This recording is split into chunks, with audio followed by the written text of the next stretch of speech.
खबर लखनऊ से, जहां कैबिनेट मंत्री और निषाद पार्टी के राष्ट्रीय अध्यक्ष डॉक्टर संजय निषाद के साथ एएनबी न्यूज ने खास बातचीत करी। उन्होंने कहा कि साल 2024 में एनडीए गठबंधन को रोकने की ताकत विपक्ष के पास नहीं है। 5 राज्यों के चुनाव नतीजों ने साफ कर दिया है कि जनता को एनडीए सरकार की नीति और नीयत पर पूरा भरोसा है। इस दौरान उन्होंने क्या कुछ कहा, आपको सुनवाते हैं।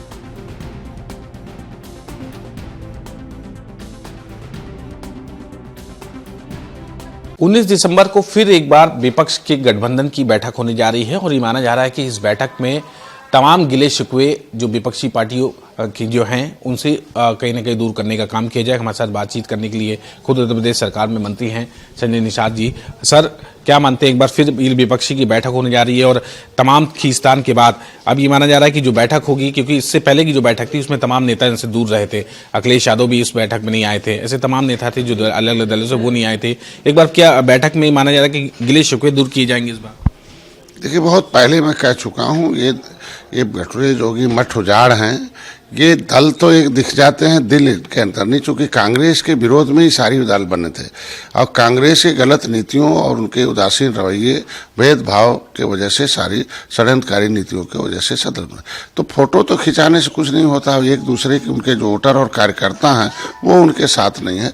और आज के दिन में इनके पास लंबा समय था सारे दलों के पास, लेकिन वो जनता के लिए नहीं, जनता को राजनीति से लिया इन लोगों ने, राजनीति से कुछ दिया नहीं।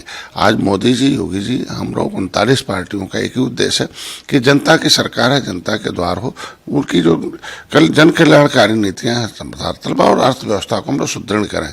ये सारे लोग दलों 2004 से 2014 तक सपा और बसपा के केंद्र में सहयोग से सरकार चल रही थी। गठबंधन क्या फ्री में सहयोग थी कि उनको सहयोग दिए रहो और निषादों का हिस्सा लूटते रहो। ऐसे में ये सारे लोग दिख जाते हैं, लेकिन अंदर से कुछ नहीं, एक खून के प्यासे हैं।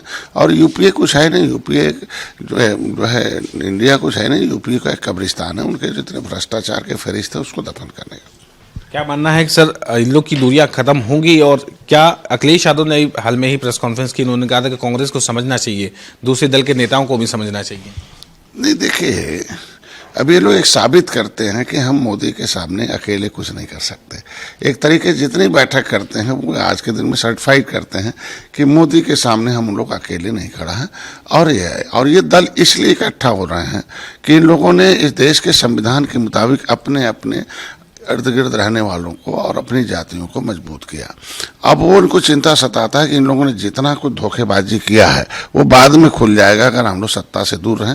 जैसे अभी सत्ता से दूर हैं, हम लोग आ गए हैं, तब से सब पोल खुल रहा है इनका। जितना भी आरक्षण पर विसंगति किया, फाइलें गायब कराई, अपने दूसरे जातियों की नौकरियों पर अपने लोगों को कब्जा कराया, तमाम तरह के अवैध जितने भी नियम थे वो आ रहे। तो इसलिए वो छटपटाहट है कि नहीं, हम लोग किसी तरह से सत्ता में, हम लोग सेवा के भाव से सत्ता में हैं और सरकार जनता की सेवा के लिए हम राजनीति में।